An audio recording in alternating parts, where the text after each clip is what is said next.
NH2 बनाने के, NH2 group बनाने के कितने तरीके पढ़ा दिए हैं? 5 में हम बता रहे हैं कौन कौन होगा। 3 तो यही वाला होगा, एक NO2 से बना लो रिडक्शन, एक CN से बना लो रिडक्शन, और एक बना लो CONH2 से, ये सब रिडक्शन। 3 ये हो गया। और चौथा बनाया होगा हमने हॉफमैन रिएक्शन। हॉफमैन रिएक्शन क्या था? Alkyl halide RH plus NH3, 1 degree 2 degree 3 degree सब बनता था इसमें। 4 हो गया। पांचवा कौन सा है? पांचवा कौन सा है बच्चों, बताओ जल्दी से।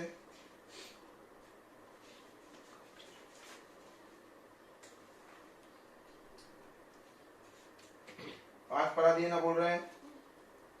अगर गैब्रियल पिथेलामाइड, बराबर, गैब्रियल रिएक्शन। एक गैब्रियल में आपने पढ़ा होगा एक पिथेलीमाइड होता है। पिथेलीमाइड है, इससे बनाया जाता है प्राइमरी एमाइन। सिर्फ कौन सा एमाइन बनेगा? प्राइमरी।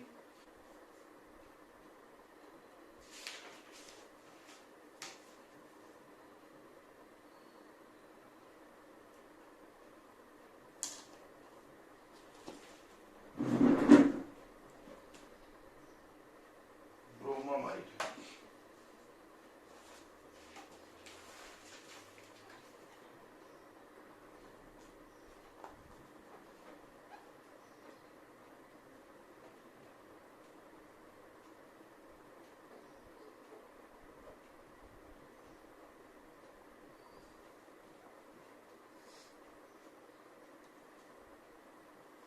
तो क्या होता है इसमें, ध्यान से सुनेंगे। तो इसमें हम लोग क्या करते हैं? Heating of acid amide. Acid amide तो सबको समझता होगा, CONH2। Heating of acid amide with bromine and alcoholic KOH।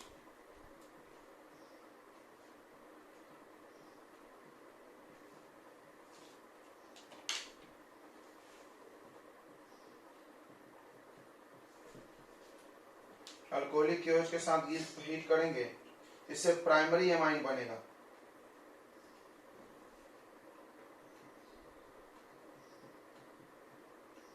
इसमें भी प्राइमरी एमाइन है, देखो। Primary amine having 1 carbon atom less than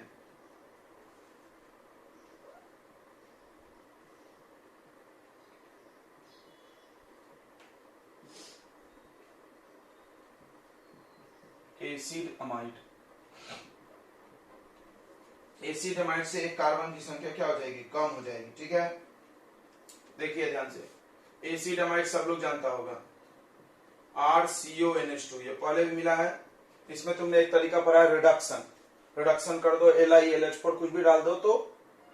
तो एक तरीका आप पढ़े हो इसमें, क्या पढ़े हो? इसका कर दो रिडक्शन, 4-5 रिड्यूसिंग एजेंट है, कोई भी डाल दो तो हो जाएगा RCH2NH2।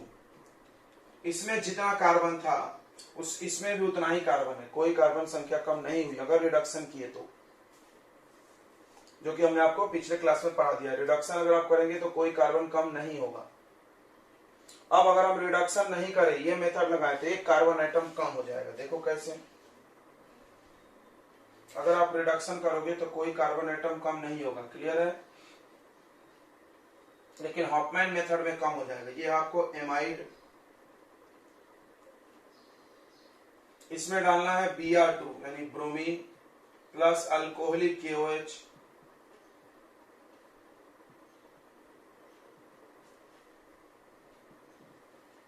तो क्या होगा? देखो ये ग्रुप रिमूव हो जाता है। ध्यान दे, देखो C डबल बॉन्ड O, जैसे डीकार्बोक्सिलेशन था वैसा ही कुछ है भी।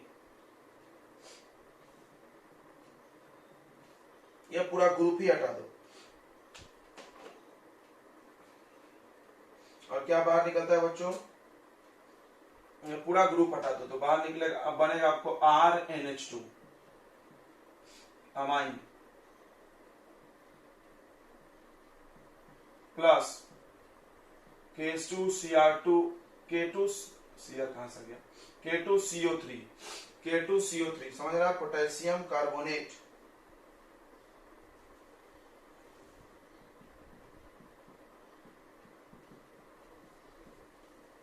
Plus KBr plus H2O। 2 बार Br है तो ये 2 2 4 बार लगेगा। देखो 4 बार क्यों, देखो यहाँ पे 2 है और यहाँ पे भी 2 लिख लेगा। समझ गया, K2Cr2O7 plus KBr plus H2O। अब ये हुआ कैसे, कोई सोच रहा होगा ये बीच में से कैसे उड़ गया। भाई रिएक्शन तो इधर इधर ही होता है, ये बीच में से कैसे उड़ गया, इसको समझ सकते हैं आप आराम से मैकेनिज्म इसका। देखिए मैकेनिज्म आपको 2 लाइन बता देंगे तो आपको क्लियर हो जाएगा।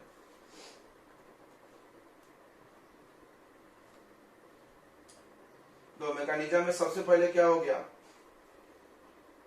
RC डबल बॉन्ड O है, NH2 है,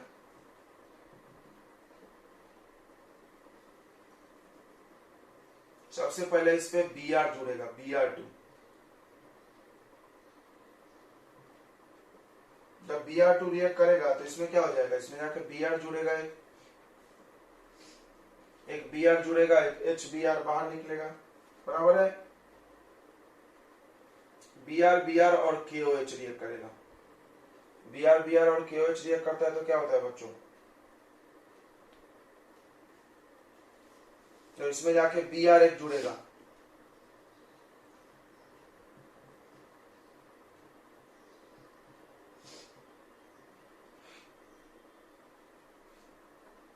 और K के साथ एक Br बाहर हो जाएगा, OH के साथ H बाहर हो जाएगा, H2O। ठीक है, इतनी बातें समझ गई होगी। अब ये फिर से KOH से रिएक्ट कर जाएगा,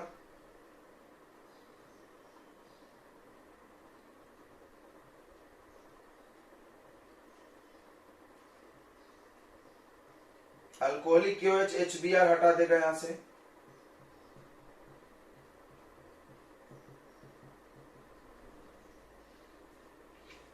अब क्या होगा बच्चों, रीअरेंजमेंट होगा यहां पर, यही मेन है, यही स्टेप मेन है।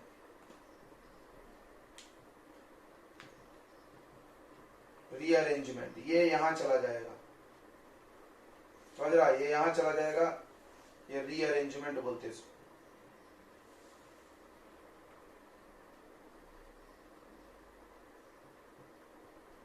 तो ऐसा हो जाएगा R, तो R के साथ N जुड़ जाएगा, यहां चला जाएगा, फिर ये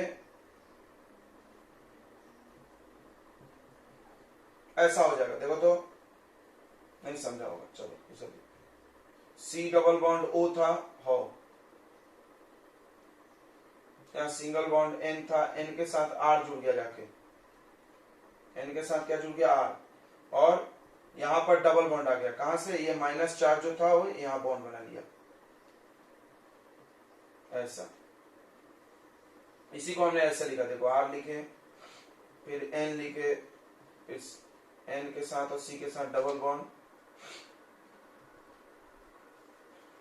सही है क्या, देख लो।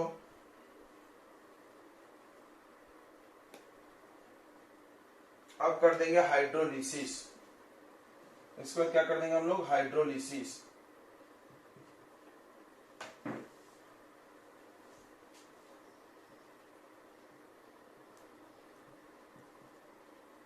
KOH से basic hydrolysis,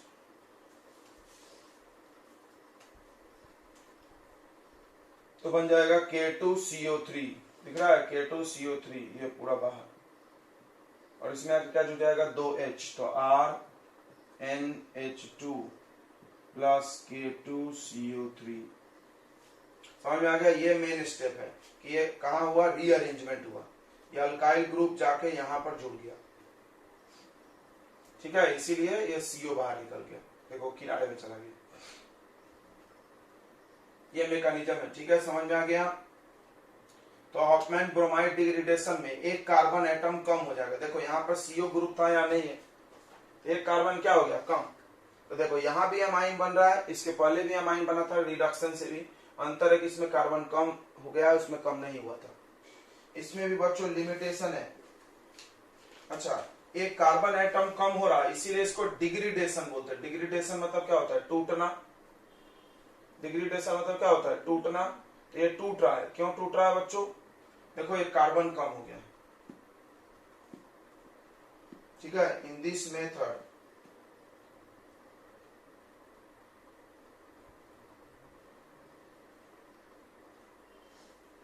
number of carbon atom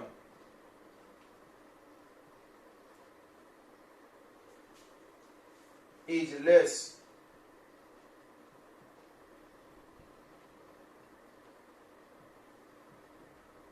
in product than amide, so it is called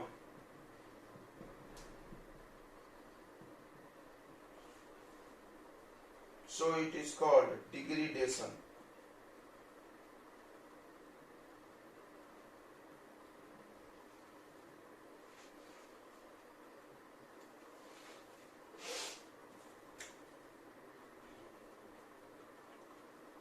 ठीक है, अब देखो आगे बढ़ते हैं, ध्यान दे इधर। इसके कुछ एग्जांपल्स करते हैं। नोट कर लिया होगा आपने? नोट कर लिया है ना? तो क्या करना है आपको? इसमें Br2 डालना है और KOH डालना है और हीट करना है। क्या बनेगा तुम भी जानते हो, बना के दिखाओ। इसका नाम क्या होगा? इथेनामाइड। अब बेंजामाइड लेते हैं।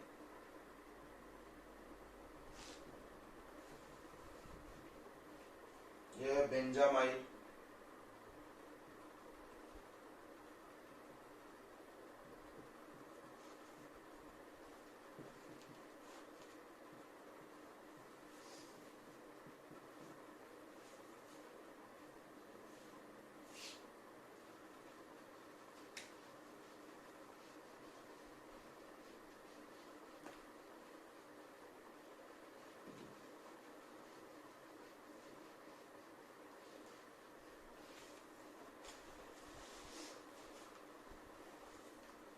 चलिए ये दोनों बना लीजिए, ये दोनों बना लीजिए। इसमें क्या होगा? CO ग्रुप हटा दो, बस CO ग्रुप हटा दो तो क्या हो जाएगा? CH3NH2। क्या नाम होगा इसका बताइए? अमाइन लगता है ना, अल्केन एमाइन, मीथेनामाइन। प्लस क्या निकलता है? K है तो KBr निकलेगा, याद रखो K है तो KBr निकलेगा और AH2 दिखाई होगा 10 बार तुमको। इसमें क्या बन जाएगा? एनिलीन।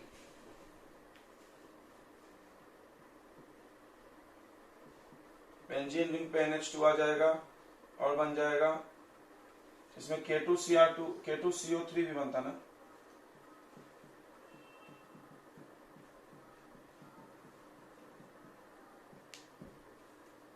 ठीक है, तो हॉफमैन डिग्रेडेशन रिएक्शन हो गया खत्म। ये तुमको प्रिपरेशन मेथड है, इंपॉर्टेंट, समझ ही गया होगा आपको।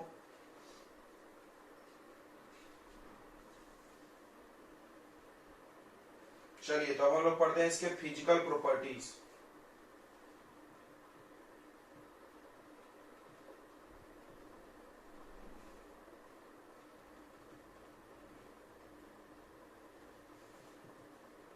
अमाइन के फिजिकल प्रॉपर्टीज बच्चों देखिए, तो अमाइन का फिजिकल प्रॉपर्टी, सबका फिजिकल प्रॉपर्टी पहला स्टेट है। एमाइन में C1 एंड C2 ये लोग गैस हैं, मतलब एक कार्बन के अमाइन, दो कार्बन के अमाइन गैस हैं। C3 से लेकर के C11 तक लिक्विड है और C11 से ज्यादा कार्बन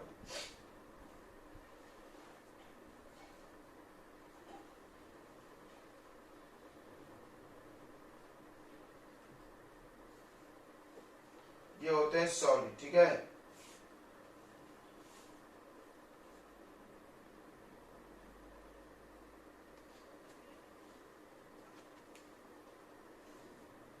इनमें एक इंपॉर्टेंट प्रॉपर्टी है, स्टार लगा के लिखना, फिश लाइक स्मेल रहता है, फिश लाइक ओडर, मछली जैसी बास आती है इसमें, ठीक है, लोअर मेंबर्स में।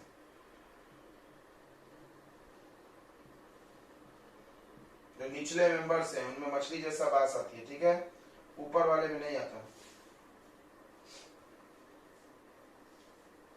एरोमेटिक अमाइन, जो एरोमेटिक अमाइन होता है,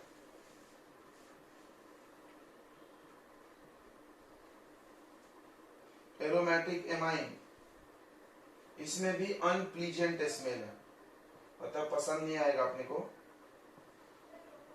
अनप्लीजेंट मतलब not good for us, unpleasant odours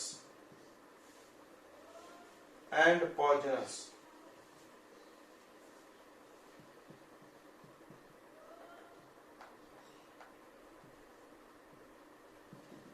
ठीक है, अनप्लीजेंट स्मेल है और पॉइजनस भी है।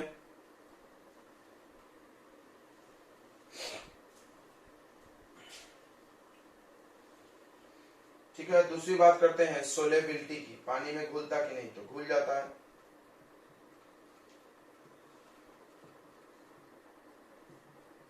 तो सोलेबिलिटी की बहुत सारी जगह सेम है, लोअर मेंबर्स इजिली सोलेबल है।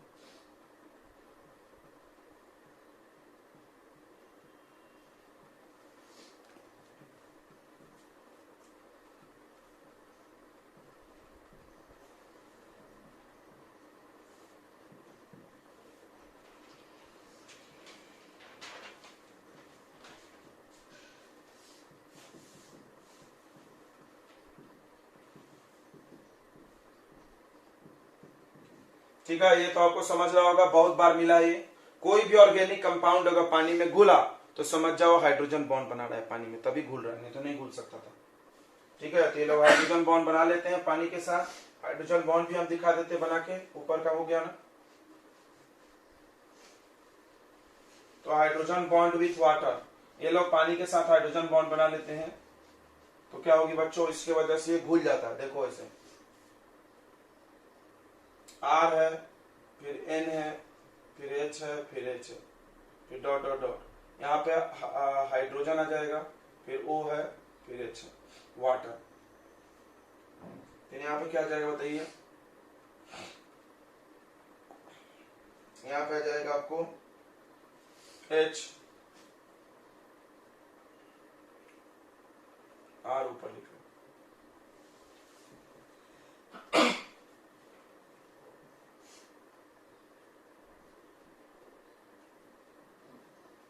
दिख रहा है वाटर के साथ हाइड्रोजन बॉन्ड। कोई भी हाइड्रोजन बॉन्ड अगर वाटर के साथ बना लिया तो वो घुल जाता है पानी में, ऑर्गेनिक कंपाउंड। दूसरी बात कि जैसे जैसे कार्बन की संख्या बढ़ती है, जैसे जैसे कार्बन की संख्या बढ़ती है बच्चों, सोलेबिलिटी घटती है। सब पढ़े होंगे आप लोग, नहीं 10 बार हम लोग पढ़ाते हैं एक ही चीज। क्यों भाई, क्योंकि इसको हाइड्रोफोबिक पार्ट बोलते हैं। इसको कौन सा पार्ट बोलते हैं, हाइड्रोफोबिक, 10th में पढ़ेंगे। हाइड्रोफोबिक, पानी में नहीं घुलने वाला। तो नहीं घुलने वाला पार्ट बढ़ेगा तो सोलेबिलिटी क्या होगी, घटेगी।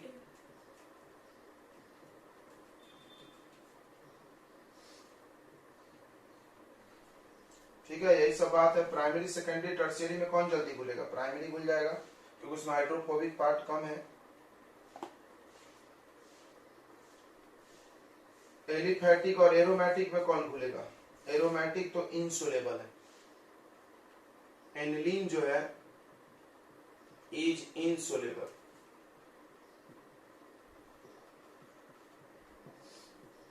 क्यों भाई, ज्यादा बड़ा उसके पास वो है, पानी में नहीं घुलने वाला। Due to large hydrophobic, due to large hydrophobic part. Aniline के पास पानी में घुलने नहीं घुलने वाला पार्ट की संख्या बड़ा है, 6 कार्बन। ये देखो, बस ये घुलना चाहता है, ये नहीं घुलना चाहते। ये तो बड़ा है तो घुलने नहीं देगा। समझ गया, नोट कर लिए इतना, नोट कर लिए क्या बच्चों। चलिए तो इधर हम हटा दे रहे हैं थोड़ा सा। अगला पढ़ना अपने को boiling point. Third property is boiling point.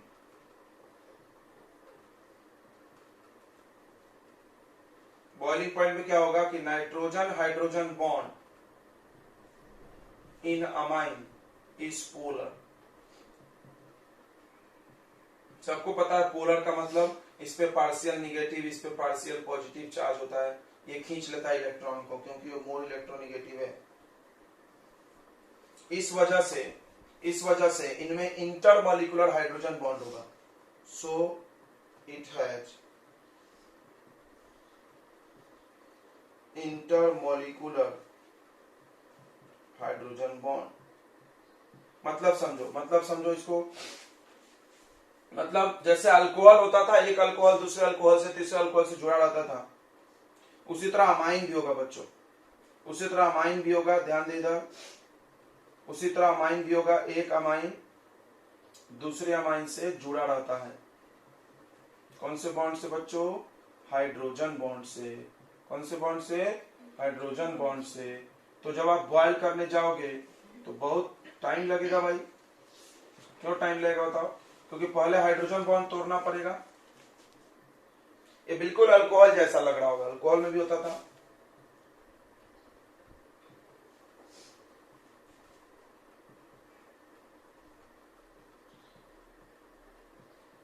अब आप बॉयल करके इसको उड़ाना चाहते हो तो पहले ये बॉन्ड तोड़ो, तो ये बॉन्ड तोड़ने में एनर्जी ज्यादा लगेगा ना,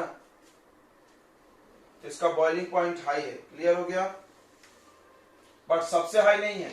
सबसे हाई हम बताते पूरे ऑर्गेनिक में किसका है? कार्बोक्जिलिक, क्योंकि वो डाइमर बना देता है।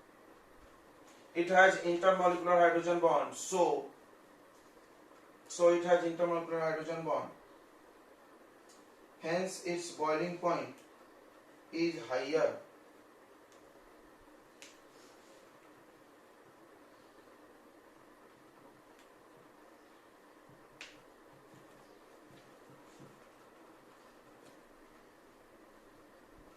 than alkane.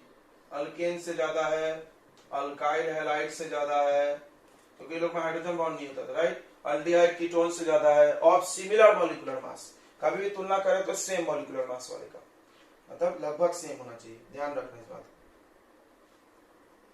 तो जो आपने अमाइन पढ़ा, अमाइन का बॉइलिंग पॉइंट ज्यादा है आपको अल्काइल हैलाइड से,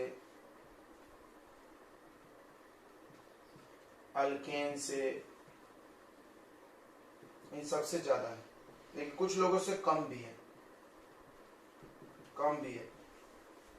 जैसे हमारे पास है कार्बोक्जिलिक एसिड, उसके बाद हमारे पास है अल्कोहल, फिर हमारे पास आ गया अमाइन। इन तीनों में आपस में हाइड्रोजन बॉन्ड बनता है। इन तीनों में सबसे ज्यादा किसका है? कार्बोक्जिलिक का, क्योंकि कार्बोक्जिलिक क्या बनाता है बच्चों? डाइमर बना लेता है। क्या बना लेता है? डाइमर। और ये इसमें हाइड्रोजन बॉन्ड मोर स्ट्रॉन्ग है, मोर स्ट्रॉन्ग हाइड्रोजन बॉन्ड इसमें कम है। क्यों है? थोड़ा इसको समझते हैं। ये क्वेश्चन आपसे पूछा जा सकता है कि why boiling point of amine is less than alcohol. सवाल बहुत सिंपल है। अल्कोहल में OH बॉन्ड होता है OH बॉन्ड, और अमाइन में कौन सा बॉन्ड है? NH bond. N और O में कौन ज्यादा इलेक्ट्रोनिगेटिव है? बताइए। N और O में कौन ज्यादा इलेक्ट्रोनिगेटिव है? ऑक्सीजन। सबको याद होगा। पूरे केमिस्ट्री में सबसे पावरफुल कौन है? फ्लोरीन। और सेकंड रैंक पे कौन आता है? ऑक्सीजन। तो ऑक्सीजन इससे ज्यादा इलेक्ट्रोनिगेटिव है, और नाइट्रोजन थोड़ा कम इलेक्ट्रोनिगेटिव है।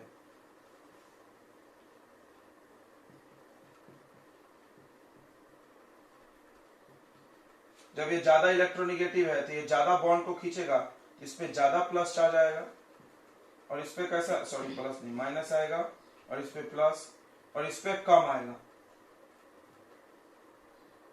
मतलब ये बॉन्ड ज्यादा पोलर है, ये बॉन्ड ज्यादा पोलर है। जब ज्यादा पोलर है मतलब ज्यादा चार्ज आएगा, जब ज्यादा चार्ज आएगा तो ये बॉन्ड बना के जब चिपकेगा तो भी मजबूत होगा ना। तो इसका बॉन्ड लेस पोलर है, यही जवाब है। अमाइन में जो हाइड्रोजन बॉन्ड बना है, कहां बना ये लेस पोलर है, बॉन्ड है, कम पावरफुल है। क्यों? क्योंकि देखो नाइट्रोजन पे कम प्लस चार्ज है, हाइड्रोजन पे सॉरी नाइट्रोजन पे कम माइनस चार्ज है, हाइड्रोजन पे कम प्लस है। ठीक है, प्लस माइनस में ही जुड़ते हैं लोग। इस पे कैसा चार्ज होता है प्लस, और इस पे कैसा होता है माइनस, जुड़ जाती है, थोड़ा सा प्लस माइनस होता है। ठीक है, और ऑक्सीजन हाइड्रोजन अगर रहेगा तो वो ज्यादा पोलर बॉन्ड है, क्योंकि ऑक्सीजन क्या है, मोर इलेक्ट्रोनिगेटिव। इसीलिए देखो ये भी हाइड्रोजन बॉन्ड बनाया पानी के साथ, सॉरी आपस में, ये भी हाइड्रोजन बॉन्ड बनाया आपस में, लेकिन फिर इसका बॉइलिंग पॉइंट कम क्यों है इससे? तो जवाब क्या है, इसका पोलर नेचर कम है। ठीक है, तो क्या आंसर है, because NH bond is less polar than OH bond. NH bond कम पोलर है OH बॉन्ड से, so its strength of hydrogen bond is weaker. इसके द्वारा बनाया गया हाइड्रोजन बॉन्ड का स्ट्रेंथ थोड़ा सा इससे कमजोर है। लिख दे ऊपर में, NH bond is less polar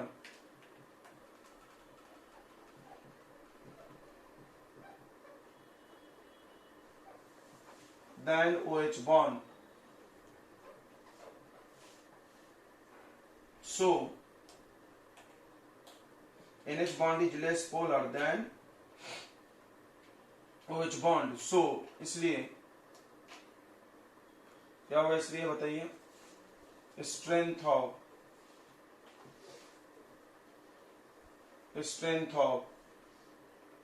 OH bond, strength of NH bond, strength of hydrogen bond in amine is weaker than alcohol। बस उसके बाद क्वेश्चन छाप दो, सो boiling point of amine is less than alcohol. Clear हो गया, note कर लिए इतना बच्चों। अब बताइए प्राइमरी सेकेंडरी टर्शियरी में ऊपर का मिटा दें, ऊपर का मिटा दे क्या? प्राइमरी सेकेंडरी और टर्शियरी में किसका बॉइलिंग पॉइंट ज्यादा होता है? तो 10 बार पढ़े हो तुम, बताओ रट गया होगा। प्राइमरी सेकेंडरी और टर्शियरी में किसका बॉइलिंग पॉइंट ज्यादा है? ब्रांचिंग बढ़ेगा तो बॉइलिंग पॉइंट क्या होता है, याद है किसी को? बताओ रे, किसका ज्यादा है, बोलने नहीं। प्राइमरी अमाइन, सेकेंडरी अमाइन,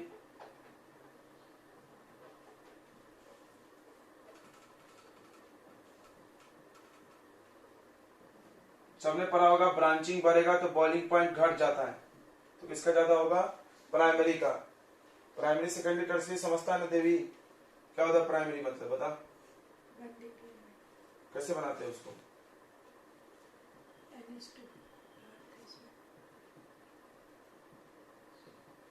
ये हो गया प्राइमरी। सेकेंडरी 1 2 3 4 कार्बन क्यों लिए? सब में 4 लेंगे,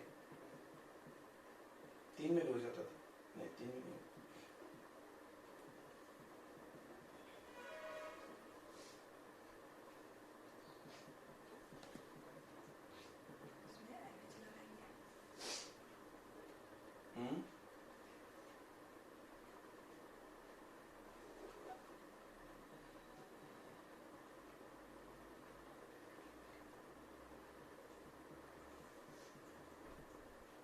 तीन ही हुआ ना, 3 ही में बन जाता था नहीं?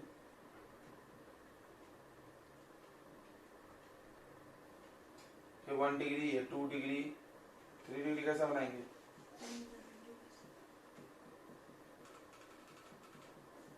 तो सेम कार्बन क्यों लेते हैं? मॉलिक्यूलर मास सेम होना चाहिए, ब्रांचिंग ज्यादा, बॉइलिंग पॉइंट कम। क्यों? सरफेस एरिया घट जाता है, सरफेस एरिया घटेगा तो आपस में लगने वाला वंडरवाल फोर्स कमजोर हो जाएगा। ऐसे कहानी सुने होगी तुम। चलिए तो अब पढ़ेंगे हम लोग इसका केमिकल प्रॉपर्टीज, नोट कर लीजिए फटाफट।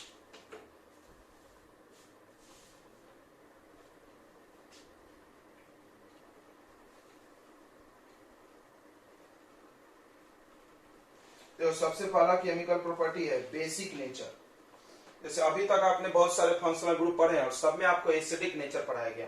जैसे आपने पढ़ा होगा कार्बोक्जिलिक सबसे पावरफुल एसिड है ऑर्गेनिक में सबसे पावरफुल है।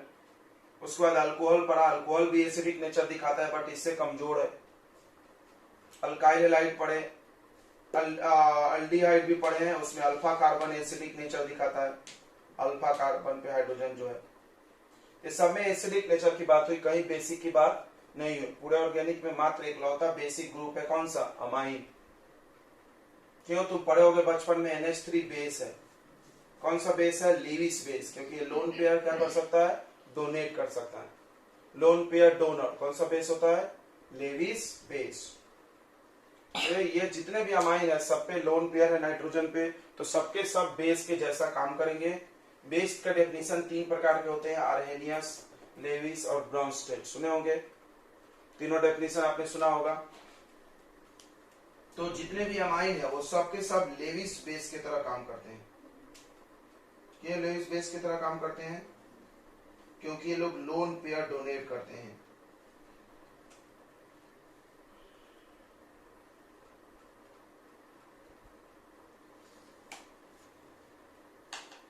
तो पहला प्रॉपर्टी है बेसिक नेचर।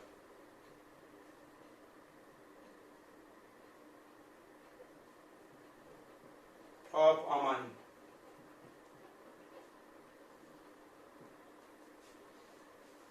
तो अमाइन में, इन अमाइन नाइट्रोजन एटम पे लोन पेयर है,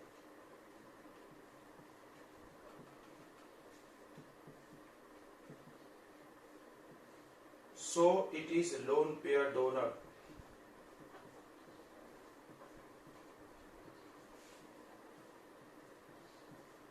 लोन पेयर डोनर होगा तो बिहेव्स एज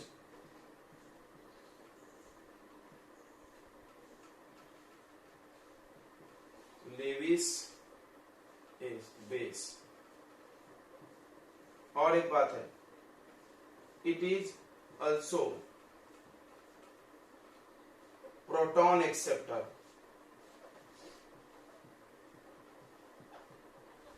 मतलब अगर आप NH3 है भाई, लोन पेयर है, इस पे प्लस चार्ज दो तो आराम से, ये तो इलेक्ट्रोफाइल है। इलेक्ट्रोफाइल कहाँ जाता है? जहां पे भी इलेक्ट्रॉन पड़ा है वो कूद के चला जाता है, क्योंकि इसके पास इलेक्ट्रॉन कम है और यहाँ एक्स्ट्रा इलेक्ट्रॉन है, तो ये क्या बना लेगा? NH4+। क्लियर है? जैसे आप बचपन में देखे होगे रिएक्शन।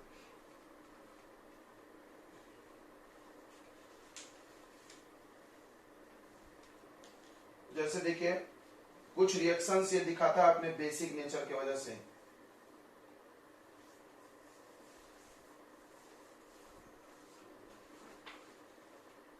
ध्यान से देखना, इट रिएक्ट विथ वाटर,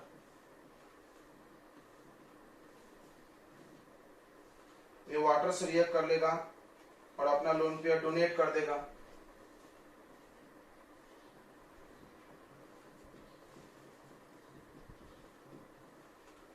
ये आप ये पढ़े होंगे 11th में रिएक्शन, ध्यान दो। NH3 लोन पेयर डोनर है, इसका अगर आप HOH से रिएक्शन कराएं तो तुमने वहां पे बचपन में तुमको क्या पढ़ाया गया था? बचपन में पढ़ाया गया कि एसिड वो है जो पानी में जाके H+ दे, बेस वो है जो पानी में जाके क्या दे? OH- दे। तो वैसा ही कुछ यहाँ होता है। ये देखो, ये पूरा ऐसा जुड़ जाता है NH4+ और OH पे कौन सा चार्ज आ जाएगा? माइनस। ये पढ़ा ना हमने, समझ में आ रहा है? यानी ये क्या डोनेट कर रहा है? देखो तो OH- डोनेट कर रहा है, तो बेस ही हुआ ना। आ रहा है कि नहीं आ रहा है? बताइए। पानी में जाके क्या बन जा रहा है? NH4+, यानी H+ एक्सेप्टर हो गया। H+ क्या हो गया? ये एक्सेप्टर, H+ एक्सेप्ट करने वाला, प्रोटॉन एक्सेप्टर। प्रोटॉन एक्सेप्टर भी क्या होता है? बेस होता है। प्रोटॉन डोनर क्या होता है? एसिड। प्रोटॉन एक्सेप्टर क्या होगा? बेस। तो ऐसा ये पानी में रिएक्शन करता है। ठीक है? तो कोई पूछ सकता है बेस क्यों है, तो आप ऐसा बता सकते हो कि जब हम इसको वाटर में डालते हैं तो ये प्रोटॉन एक्सेप्ट कर लेता है, accept H plus and produce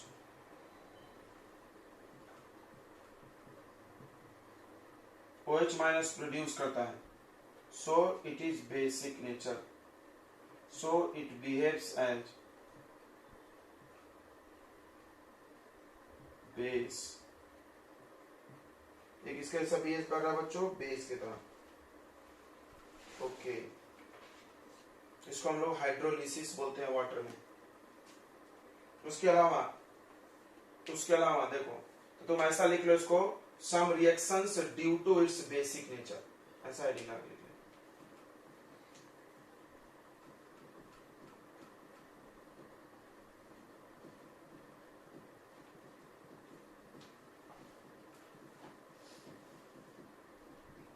कुछ रिएक्शन जो बेसिक नेचर के कारण करता है। पहला रिएक्शन विथ वाटर,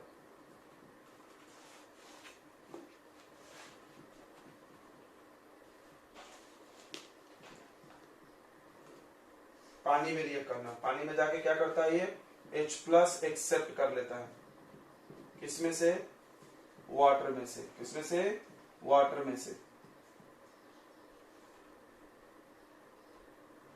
RNH2, ये तो हमने NH3 के लिए पढ़ा दिया आपको।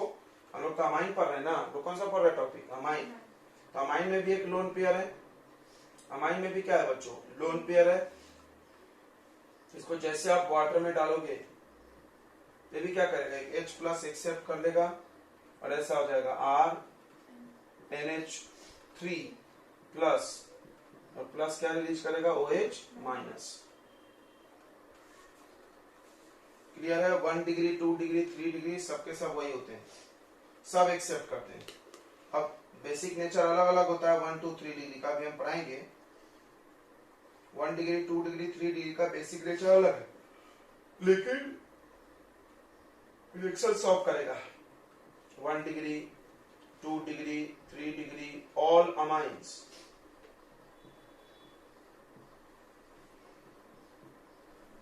रिएक्ट विथ वाटर, सारे अमाइन वाटर से रिएक्शन करते हैं। दूसरा रिएक्शन दिखा रहा है ये, रिएक्शन विथ एसिड। बताइए एसिड से कोई रिएक्ट कर जाए तो कौन है, बेस है। एसिड से कौन रिएक्ट करता है, बेस ही करता है ना। NH3 ले लो, अरे यार NH3 बार बार लिखते रहो। RNH2 ले लो अमाइन, उसका रिएक्शन करा दो एसिड से, HCl। HCl सबको पता है, हाइड्रोक्लोरिक एसिड, ये अमाइन हो गया। तो क्या होगा, किसी से भी रिएक्शन कराओ बच्चों, बस इसमें क्या करो, H प्लस इसको दे दो फटाक से, तो RNH3Cl, समझ में आ गया ना, RNH3Cl।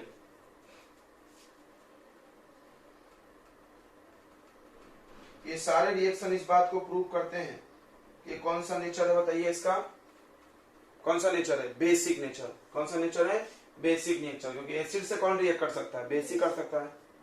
H प्लस एक्सेप्टर कौन है, बेसी है, नोट कर लीजिए। बेसिक स्ट्रेंथ जो होता है वो दो चीजों से डिसाइड होती है। Basic strength of base depends on Kb, Kb को बोलते हैं डिसोसिएशन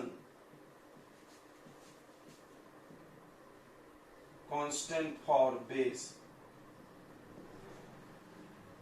और pKb,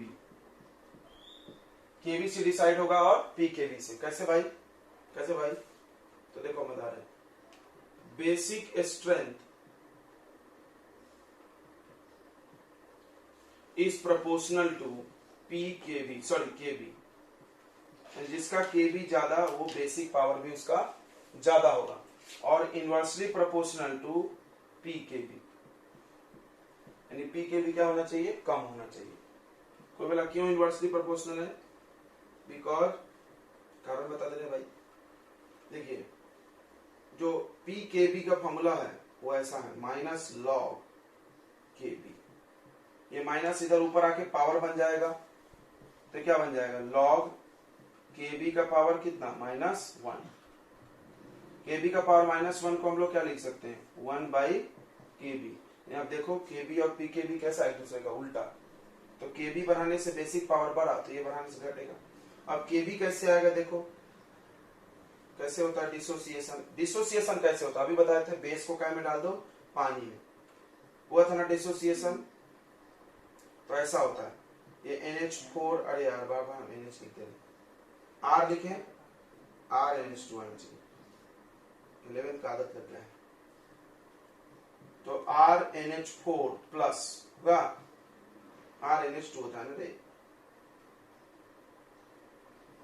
और प्लस क्या बनेगा बच्चों, OH माइनस। अब हम लोग इसका अगर सिर्फ डिसोसिएशन कांस्टेंट लिखें या इक्विलिब्रियम कांस्टेंट, जो भी बोलो,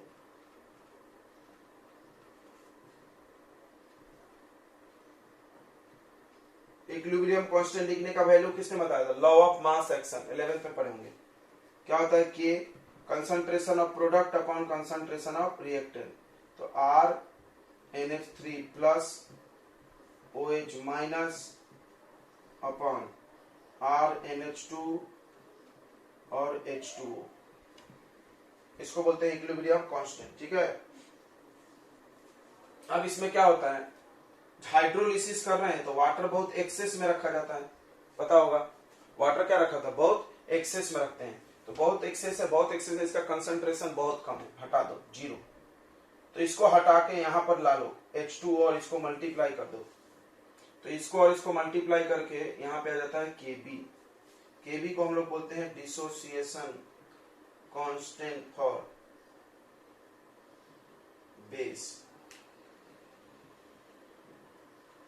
ये पढ़ा होगा आपने सूडो फर्स्ट ऑर्डर रिएक्शन में, कि जो भी एक एक्सेस है उसको हटा दिया जाता है, पढ़े हैं क्या, केमिकल काइनेटिक्स का रिवीजन नहीं किया था टेस्ट देने से पहले, क्यों हटा देते एक्सेस वाले को,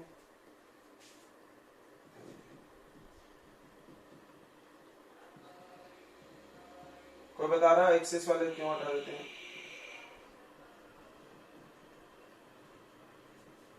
तो यहां पर K इंटू H2O मिल करके बन गया Kb।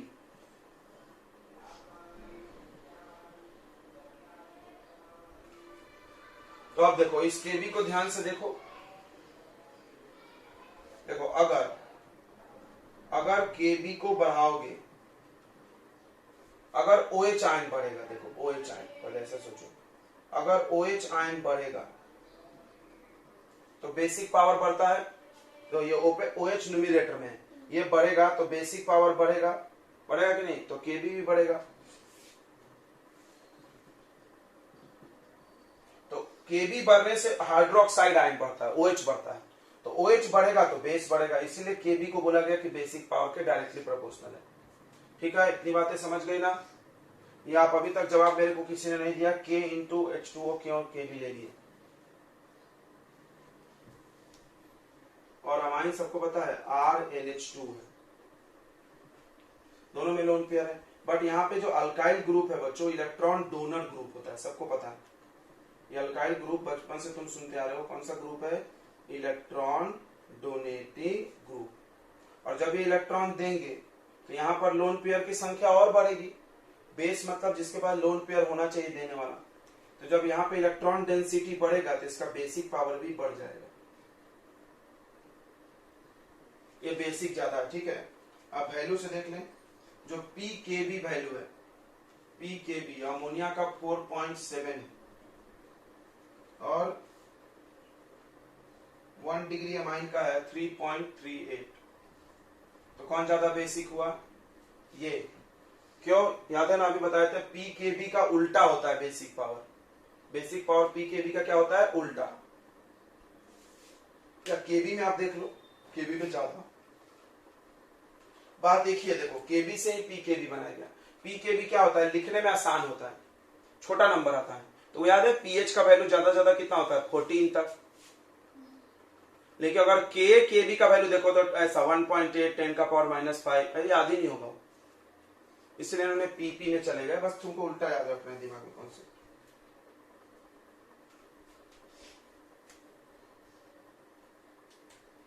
Plus inductive effect. तो क्या है इसका जवाब? Because in amine alkyl group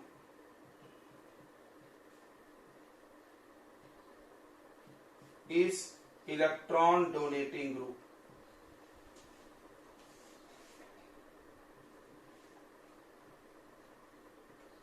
electron donating को हम लोग प्लस आई इफेक्ट बोलते हैं, ठीक है।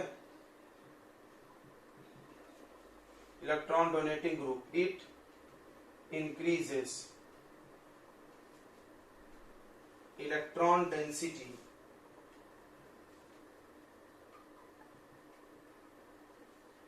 on nitrogen atom, so its basic power increases।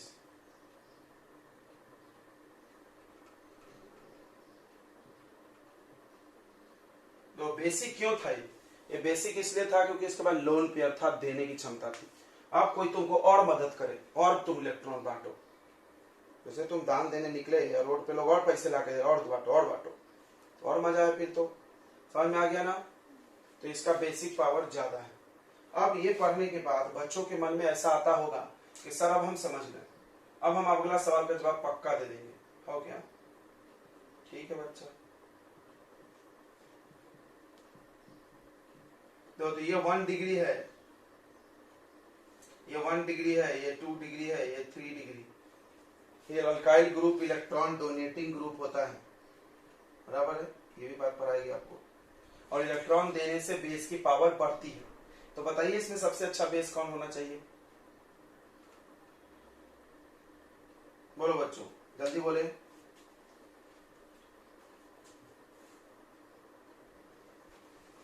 ध्यान सुनेंगे। Basic strength of amine depends on 3 factors. सिर्फ एक फैक्टर तुम अभी पढ़े हो, प्लस इंडक्टिव इफेक्ट। पहला डिपेंड करता है बच्चों प्लस इंडक्टिव इफेक्ट या इंडक्टिव इफेक्ट, तुम समझो।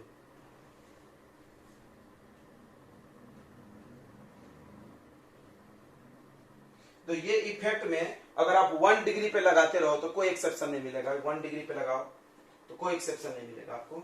लेकिन अगर 1, 2, 3 में सोचे जाओगे तो प्रॉब्लम हो जाएगा। दूसरा डिपेंड करता है, प्रॉब्लम एक्चुअली 1, 2, 3 में ही है। बाकी मान लो हम 1 डिग्री के 4 एग्जांपल लें तो फिर ये बड़ा मस्त काम करेगा। समझ में आ रहा है? जैसे यहां आराम से काम किया, या मान लो हम ऐसे लिखते जाए, ऐसे लिखते जाए। देखो ये भी 1 डिग्री, ये भी 1 डिग्री। अब कौन ज्यादा है? यही ज्यादा है भाई, क्योंकि इसमें ज्यादा कार्बन है, ज्यादा इंडक्टिव इफेक्ट है। एंड इंडक्टिव इफेक्ट बड़ा अच्छा काम करता है अगर एक ही डिग्री रहा तो। 1 डिग्री, 2 डिग्री, सब एक ही डिग्री। लेकिन प्रॉब्लम 1, 2, 3 कंपेयर करने में होता है। दूसरा है बच्चों, दूसरा है सॉल्वेशन इफेक्ट।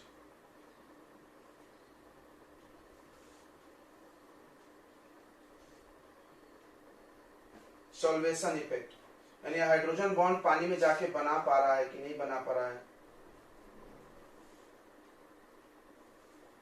घुल पा रहा है कि नहीं। समझ में आया? और तीसरा होता है बच्चों स्टेरिक हिंड्रेंस।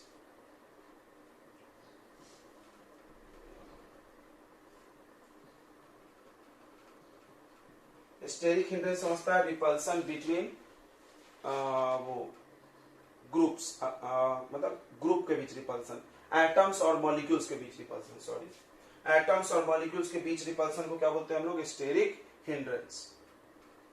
तो रिपल्सन से भी फर्क पड़ता है। चलो इसको समझते हैं हम लोग कैसे भाई, नोट कर लिए इतना।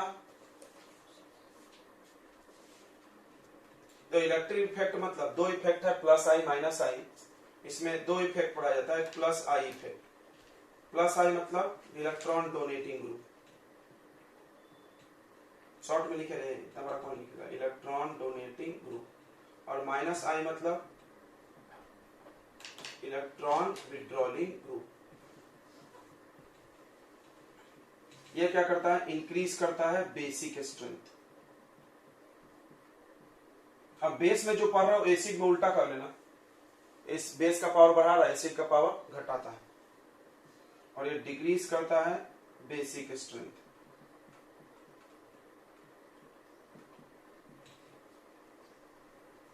ठीक है, it is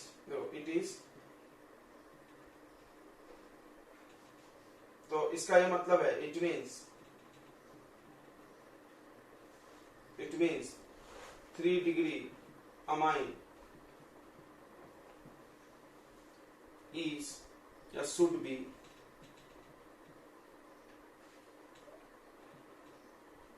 be good base या more basic, should be more basic than 1 degree amine. तो ये है भी बट वो सिर्फ गैसियस स्टेट में है। तो याद रखेंगे जो बेसिक स्ट्रेंथ का ऑर्डर है, ध्यान दो, ऑर्डर है वो 1 डिग्री अमाइन, 2 डिग्री अमाइन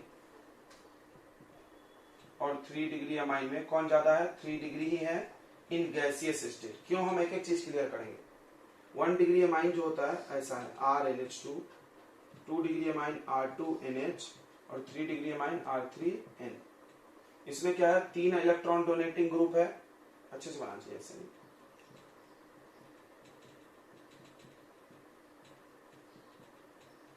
तीन डोनेटिंग ग्रुप है,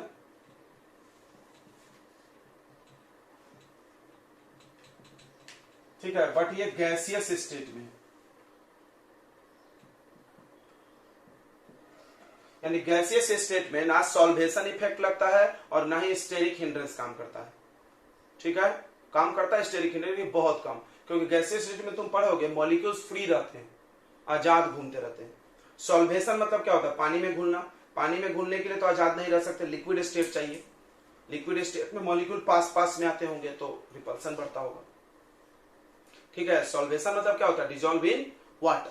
तो जब तुम पानी में घुलाओगे तो कहानी बदल जाएगी, अगर आप सॉलिड स्टेट में देखोगे तो कहानी बदल जाएगी। लेकिन गैसियस स्टेट में ये बिल्कुल सत्य है, वहां पे सिर्फ प्लस आई इफेक्ट लगेगा। क्लियर हो गया? सिर्फ कौन सा इफेक्ट लगेगा भाई? प्लस आई इफेक्ट, क्योंकि ये एक मॉलिक्यूल अलग उड़ रहा है, ये दूसरा मॉलिक्यूल अलग उड़ रहा है, ये सब आपस में एक दूसरे को ना हाइड्रोजन बॉन्ड से अट्रैक्ट कर रहे हैं, तो सॉल्वेशन इफेक्ट नहीं लगेगा। जब बॉन्ड ही नहीं बन रहा तो सॉल्वेशन नहीं लगता। सॉल्वेशन क्या होता है कि तुमको याद होगा, एक आयन को पानी में डालते थे, दूसरा आयन उसको घेर लेते थे, ये सब इफेक्ट लगेगा नहीं ना, वहां पे हवा में है वो। ठीक है, तो याद रखेंगे गैसियस स्टेट में सिर्फ पॉजिटिव इंडक्टिव इफेक्ट लगता है, दूसरा कोई इफेक्ट नहीं लगता है। But it is not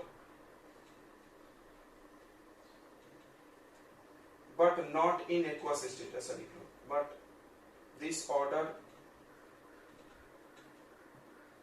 is not followed in aqueous या solid state due to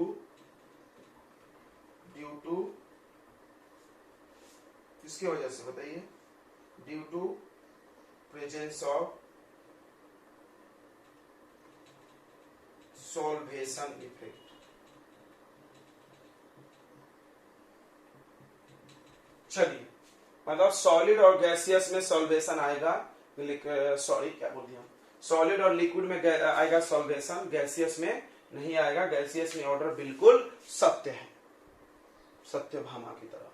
ठीक है, समझ में आ गया? कोई दिक्कत नहीं है। तो positive inductive effect basic power बढ़ाएगा। क्यों बढ़ाएगा? क्यों बढ़ाएगा भाई? शायद हमने लिखा था कहीं, क्यों बढ़ाएगा? क्यों बढ़ाएगा? क्योंकि इट इंक्रीज इलेक्ट्रॉन डेंसिटी। याद होगा ना डायलॉग, इलेक्ट्रॉन डेंसिटी वाला बहुत लिखा जाता है, electron density on nitrogen atom. क्योंकि इलेक्ट्रॉन दे दे के नाइट्रोजन पे इलेक्ट्रॉन की संख्या क्या कर देगा? बढ़ा देगा। तो इलेक्ट्रॉन याद रखो, जिसके पास लोन पेयर ज्यादा वो अच्छा बेस, तो बढ़ेगा तो अच्छा बेस हो गया। क्लियर हो गया? कोई दिक्कत नहीं है ना? अब आते हैं जब हम इसको पानी में घोलते हैं तो क्या होता है बच्चों, थोड़ा सा समझते हैं। देख किसी भी चीज को जब पानी में हम लोग घोलते हैं, ध्यान दो बच्चों, जैसे मेरे पास RNH2 सॉल्वेशन समझते हैं हम लोग। दूसरा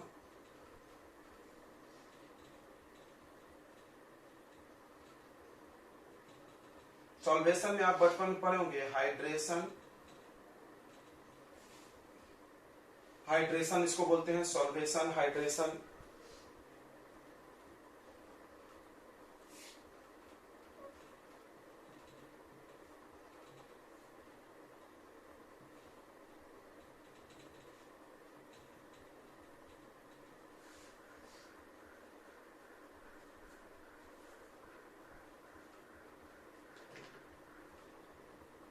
ठीक है, हाइड्रेशन भी बोल सकते हैं इसको। अब देखिए क्या होता है, ध्यान से समझिए। जैसे हमने ले लिया amine,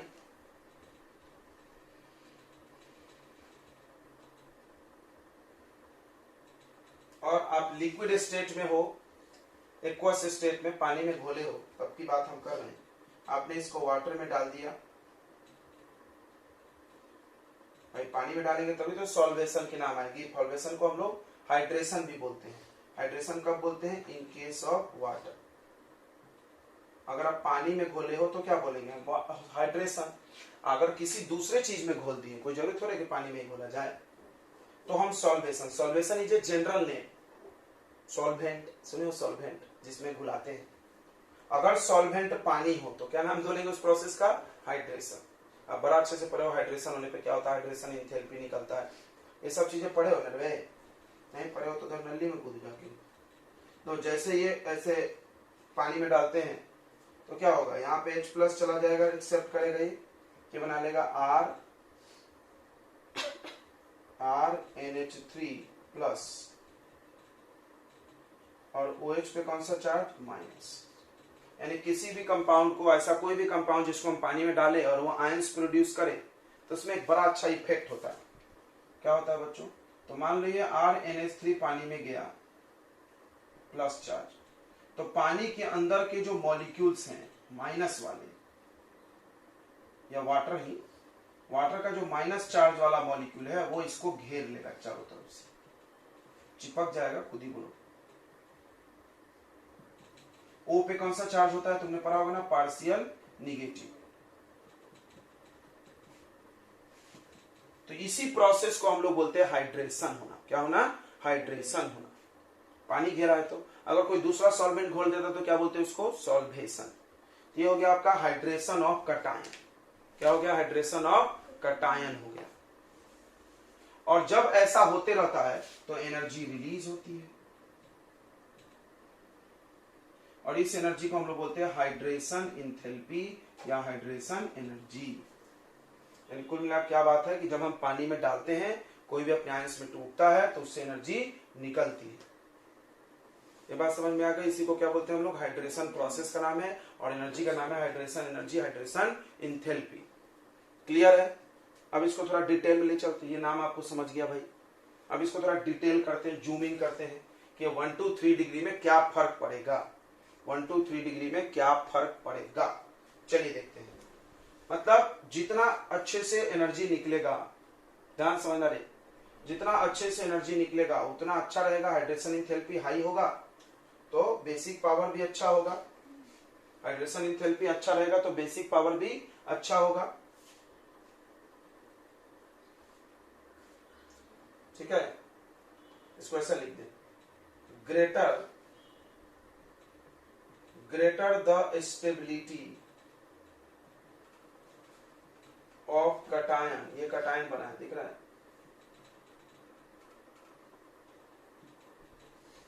greater the stability of cation,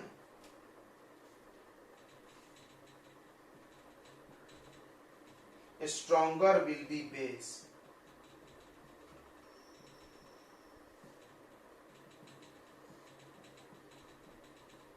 समझो इसको, इस लाइन को समझना बहुत जरूरी है।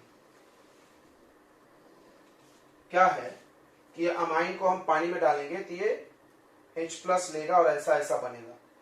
तो तुम देखो कि ये OH माइनस रिलीज कर रहा है, इसीलिए वो बेस है। ये देखो, ये स्टेप रिवर्सिबल है, दिख रहा है ना तुमको? अगर ये स्टेबल नहीं रहेगा तो ये वापस ऐसा आ जाएगा। क्लियर है? तो देखो, मान लो कि ये बहुत स्टेबल रहा। स्टेबिलिटी कैसे होगी, इसको जो अच्छे से ऐसा घेर लेगा, हाइड्रेशन करेगा तो स्टेबल होगा। मान लो ये घेरा ही नहीं तो क्या होगा, ये आयन इससे जुड़ के वापस चला जाएगा, बेस की पावर कम कम कम।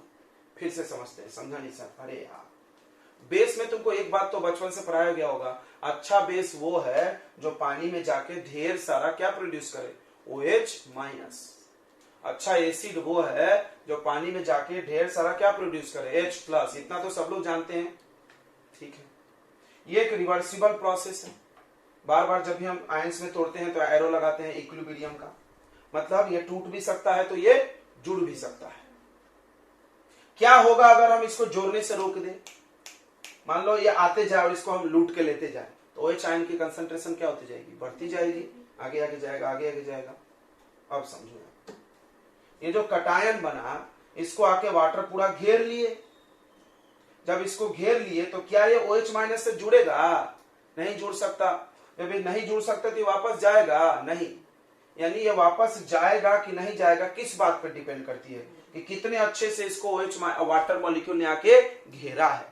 क्या हम इसको बोल सकते हैं घेरने को हाइड्रेशन? बिल्कुल, ये घेरने को हाइड्रेशन बोलते हैं। यानी इस बात पे डिपेंड करता है कि इस कटायन का कितना अच्छा से हाइड्रेशन होता है, इस बात पे डिपेंड करता है कि इस कटायन का कितना अच्छा से सॉल्वेशन होता है। क्या ये सारी बातें एक ही है? बिल्कुल, आप ऐसा लिख लें, इस बात को आप चाहें तो लिख लें कि जितना ज्यादा अच्छे से इसको वो सॉल्वेशन कराएगा पानी में, जितना अच्छा से कटायन का सॉल्वेशन होगा उतना ज्यादा बेसिक पावर होगा। इसी को दूसरे शब्द में बोला गया है greater the stability of cation. Cation अगर स्थिर रहा, स्टेबल रहा, पानी मॉलिक्यूल घेर के बैठा है मस्त स्टेबल, तो बेसिक पावर क्या होगा, ज्यादा। ये डायलॉग का मतलब समझ गया सबको? आप इसको डिटेल आउट कर लो। क्या डिटेल आउट करो कि कटायन को वाटर मॉलिक्यूल इजीली सराउंड कर जाए, कटायन को वाटर मॉलिक्यूल इजीली सराउंड कर जाए। देखो यहाँ पे प्लस चार्ज नाइट्रोजन पे है, ये ध्यान रखना। कटायन को इजीली वाटर मॉलिक्यूल सराउंड कर जाए, then it will not join with OH-, so the number of OH- will be more, so the basic power will be more. You should write like this. अगर तुम्हारा हर चीज कमजोर है chemistry में तो हर चीजों को आप डिटेल में लिखें, बट इसका मीनिंग यही है, greater the stability of cation greater will be basic strength, greater stronger will be base. सही है, क्लियर है? अब आते हैं 1 2 3 डिग्री में, हम लोग इसको थोड़ा बना के देखते हैं। ये क्लियर हो गया इंडक्टिव इफेक्ट। सिर्फ इंडक्टिव इफेक्ट कब लगेगा, गैसियस स्टेट में। किस स्टेट में लगेगा? तो लिक्विड स्टेट में नहीं लगेगा, लगेगा लिक्विड स्टेट में लगेगा, बट लिक्विड में दूसरा इफेक्ट भी लगने लगेगा। कौन सा दूसरा इफेक्ट है? सॉल्वेशन। ये भी लागू हो जाएगा, और वहां पे सिर्फ लगता था वो वाला इफेक्ट। क्लियर है? गैसियस स्टेट में सिर्फ इंडक्टिव इफेक्ट डिसाइड करता है, तो उस हिसाब से 3 डिग्री ज्यादा होना चाहिए, और है भी। लेकिन एक्वस स्टेट में नहीं है। क्यों नहीं है? क्योंकि एक्वस स्टेट में ये इफेक्ट भी घुस जाएगा, और इसकी कहानी पूरी उल्टी है। चलो देखते हैं। ये मिटा दे बच्चों, ऊपर का नोट कर लिए क्या? जल्दी हाँ बोलो। क्या समझा यहाँ पे पूरी कहानी?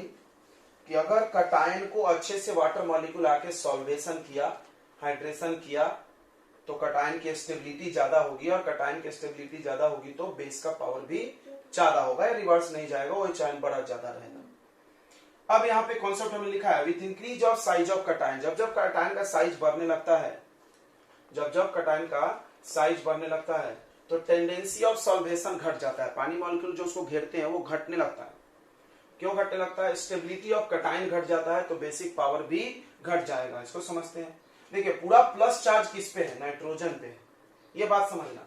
देखो, ये बात पूरी 100% सही नहीं है, इसको ऐसे नहीं लिखना चाहिए हम लोग को। ऐसा लिखो with increase of size of substituted group, ऐसा लिखो with increase of size of substituted on cation. ये समझना जरूरी है। देखो, प्लस चार्ज अगर पूरा बड़ा हो तो कोई अच्छी बात नहीं है, अच्छा बात है, फिर तो मस्त पानी इसको घेरेगा। पूरा प्लस ही बड़ा तो जैसे नाइट्रोजन से बड़ा कौन है? ऑक्सीजन। नहीं, गलत बोल गए। जैसे ऑक्सीजन और नाइट्रोजन में कौन बड़ा है? नाइट्रोजन साइज में बड़ा है। ये जब ज्यादा बड़ा है तो इसमें ज्यादा अच्छा सॉल्वेशन होगा। बट यहाँ पे लफड़ा क्या हो रहा है? कटायन नहीं बढ़ रहा है। देखो, प्लस चार्ज तो नाइट्रोजन पे है, बढ़ कौन रहा है? उसके बगल वाले। भाई जिससे हमको फायदा है वो नहीं बढ़ रहा है, उसके बाजू वाले दुश्मन बढ़ रहे हैं मेरे। तो देखो यहां पे क्या हो रहा है, increase of size of substituted group on cation. ये जो कटायन, ये ग्रुप जो सब्स्टिट्यूट हो रहा है लाके, इसकी साइज बढ़ रही है बच्चों।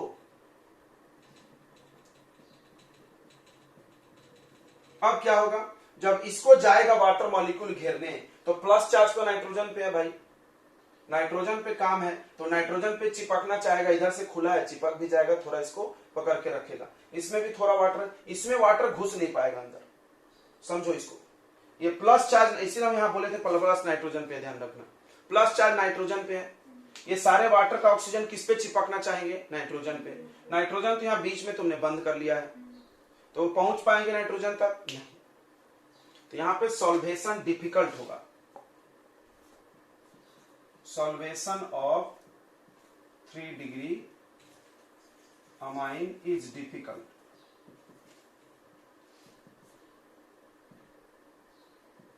Due to steric hindrance. यहां पे लग गया स्टेरिक हिंड्रेंस भी, समझ में आ गया क्यों, रिपेल कर दिए। जैसे तुम उसके पास गए चिपकने के लिए, वो तुमको उसका बाप उसका मार के भगा दिया, बराबर है।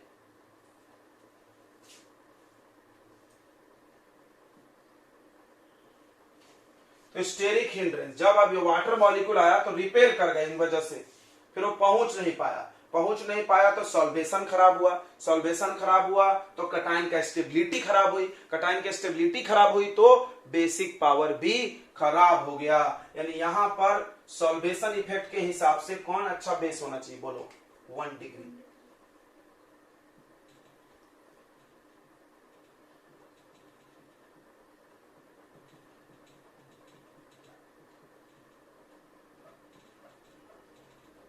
सॉल्वेशन इफेक्ट की वजह से 1 डिग्री होना चाहिए। अब इंडक्टिव इफेक्ट भी लगता है, सॉल्वेशन भी लगता है। इंडक्टिव ने बोला 3 डिग्री अच्छा, सॉल्वेशन ने बोला 1 डिग्री अच्छा। तुम सामान खरीदने गए, दुकानदार ने बोला 100 रुपया, तुमने बोला 50 रुपया, बात पट गई 75 रुपए में, सही है कि नहीं भाई, ना मेरा ना तेरा, तो ना 1 डिग्री ना 3 डिग्री, कौन अच्छा, 2 डिग्री। समझ में आ गया। तो दोनों इफेक्ट एक साथ कंबाइन कर लीजिए, हेंस इस प्रकार due to combined effect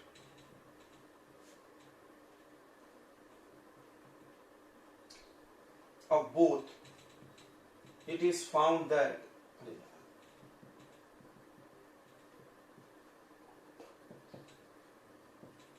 2 degree amine is more basic.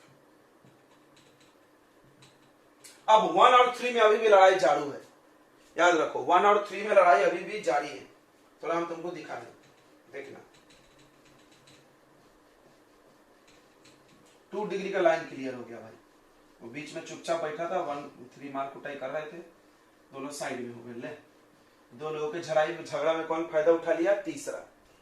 2 degree का बात हम लोग कहीं किए हैं नहीं, 1 का किए हैं नहीं तो 3 का किए हैं, बेचारा 2 आगे निकल गया। लो ऐसे होता है। तो अगर आप ऑर्डर देखोगे बेसिक स्ट्रेंथ का तो अलग अलग कहानी है।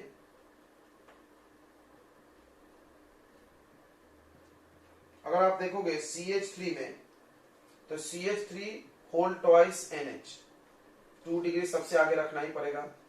उसके बाद CH3 NH2 यानी 1 डिग्री उसके बाद आ रहा है, एंड 2 के बाद किसका रैंक लग गया इसमें, 1 डिग्री का, और 3 डिग्री चला गया लास्ट में।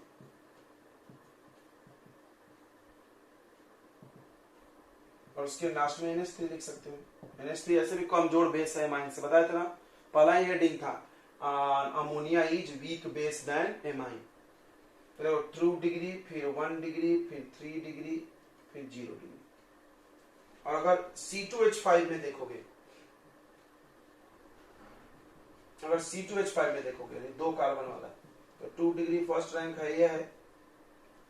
उसके बाद यहां पर बच्चों आ जाता है 3 डिग्री,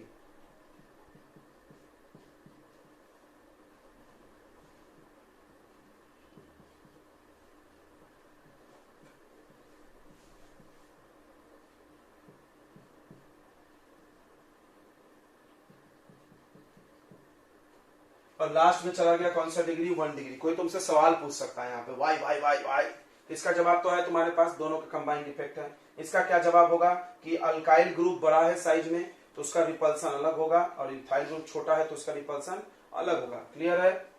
चलिए नोट कर लीजिए फटाफट। एटम इंक्रीज होगा तो बेसिक पावर ऐसे ही बढ़ जाएगा।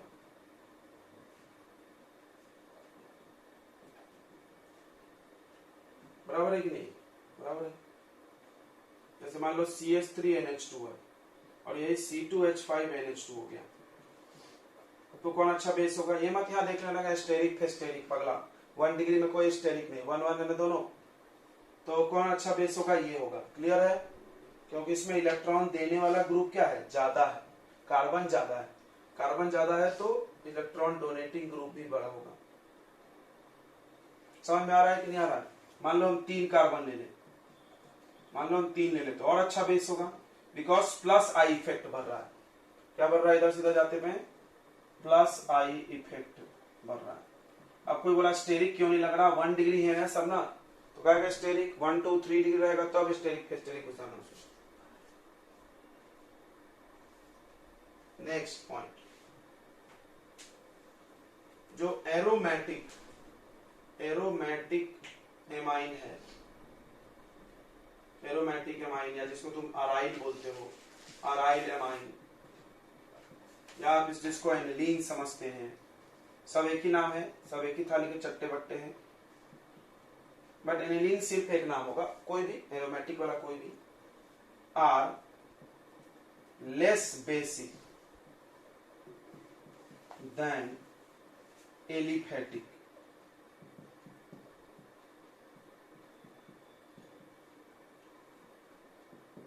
तो ये डायलॉग याद होगा, phenol is more acidic than alcohol, याद होगा आई थिंक। नहीं याद है तो नली में कूद जाओ जाके। Phenol is more acidic than alcohol कितने बार हम लोग सुनाते हैं। Water is more acidic then phenol. तो वहां पर देखो बेंजीन रिंग वाला अच्छा एसिड बन सकता, बेंजीन रिंग वाला अच्छा बेस नहीं बन सकता। सवाल है क्यों? क्योंकि देखो बेंजीन रिंग बहुत लालची रिंग है। बेंजीन रिंग क्या है? बहुत लालची रिंग है, इलेक्ट्रॉन की बहुत लालच रहती है इसको। जैसे मान लो बेंजीन रिंग पर OH भी है, कुछ भी है, तो ये बहुत लालची है इलेक्ट्रॉन का। अगर तुम इस रिंग से बोलोगे कि हम इलेक्ट्रॉन लेके जाएं क्या तुमसे, तो बोलेगा नहीं नहीं नहीं मत लेके जा, तू दे के जा। हाँ बराबर, दे के जा, तू बिंदास जाके जा। तो ये दे के जाने वाले ग्रुप का मोस्ट वेलकम, H+ जा तू, कोई टेंशन नहीं, बिंदास जा। तो ये अच्छा एसिड हुआ, H+ दिया तो। अब ये सवाल होगा बेस, बेस तो बनने के लिए लोन पेयर लेके जाना है, जाने देगा तुमको? नहीं। सो इट इज खराब बेस। इसको आप ऐसे याद रख सकते हो। क्यों खराब बेस? इसका कारण तुम जान गए होगे। ये लोन पेयर जो होता है वो बेंजीन रिंग पे आ जाता है, घूमते रहता है, पढ़े हो ना रेजोनेंस में। जब रिंग पे आ गया लोन पेयर, तो यहां तक लोन पेयर है ही नहीं, हकीकत में यहाँ लोन पेयर है ही नहीं। इसका लोन पेयर रिंग ने लूट लिया है। रिंग को लोन पेयर की बहुत जरूरत रहती है, आंग पे आती है इनके, घूमते रहती है इधर उधर, बराबर। यहाँ तरह -4 10 बार पढ़े नहीं किया, आंग पे आती नहीं बोल सकते। तो फिर ये लोन पेयर इधर आ जाता है, इस बेचारे का लोन पेयर चला गया। अब तो ये एसिड पावर ही, बेस बनने की क्षमता ही खो दिया है। कैसे बेस कब बनोगे? जब आपके पास क्या रहेगा? लोन पेयर है ही नहीं तुम्हारे पास। तो लोन पेयर, तुम्हारा लोन पेयर किसी दूसरे ने लूट लिया है। समझ में आ गया ना? तो क्या कहानी है? रेजोनेंस घुस जाएगा इसमें, घुसेगा कि नहीं?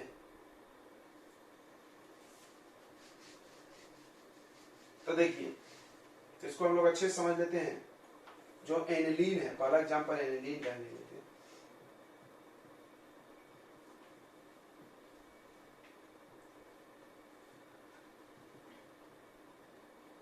एनिलीन है और आपके पास एलिफेटिक एमाइन है।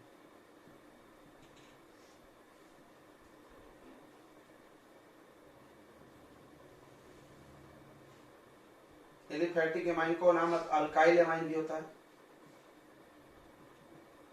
इसमें क्या होता है? NH2 पे लोन पेयर प्रेजेंट है, लोन पेयर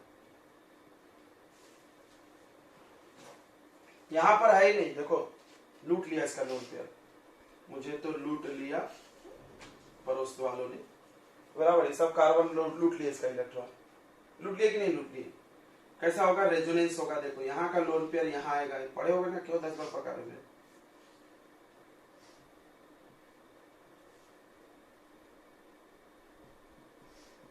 तो NH2 पे कौन सा चार्ज आ गया, प्लस। देखो यहाँ डबल बॉन्ड, ये बॉन्ड टूट जाएगा, ये सब याद होगा ना।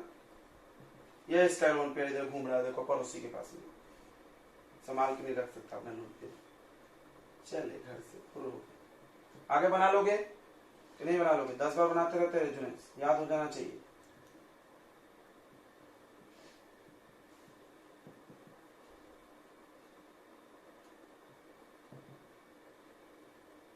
फिर यहाँ बॉन्ड बनेगा, ये टूट जाएगा बच्चों।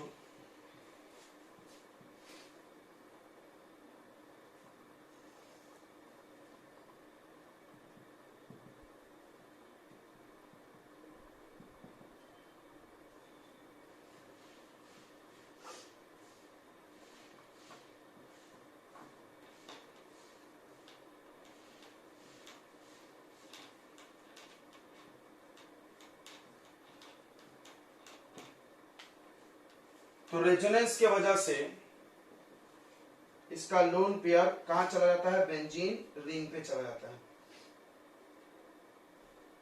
तो aniline is less basic than alkyl amine.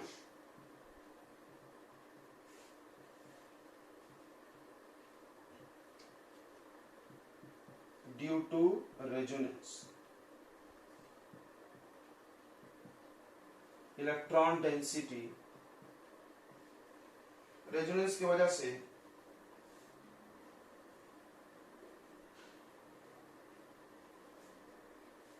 Due to resonance electron pair of nitrogen passes to benzene ring, so its tendency to donate lone pair decreases, is less। समझ गया होगा ना सबको कि नहीं समझा? एनिलीन को जब हम लोग पानी में डालेंगे तो ऐसा हो जाएगा। तो एनिलीन है, H प्लस डोनेट एक्सेप्ट कर लेगा तो क्या बन जाएगा, NH3 प्लस। अभी जब भी हम लोग पढ़ा रहे थे यहाँ पे भी, इसको पानी में डालो H प्लस जोड़ते थे, तो ऐसा, इसको बोलते हैं एनिलीनियम। एनिलीनियम आयन है, एनिलीनियम आयन। क्लियर हो गया? एनिलीनियम आयन बन जाता है पानी में जाके एनिलीन, ये सब याद रख सकते हैं। ठीक है, कोई दिक्कत? चलिए, सब ये नाम जानना चाहिए इसलिए बता दिया आपको। एनिलीन पानी में डालोगे तो क्या बनेगा, एनिलीनियम आयन। ओके, अब इस पे आएगा इलेक्ट्रॉन डोनेटिंग विड्रॉलिंग ग्रुप जोड़ेंगे तो क्या होगा इसका पावर। क्यों बोर हो गए पर के? Basic power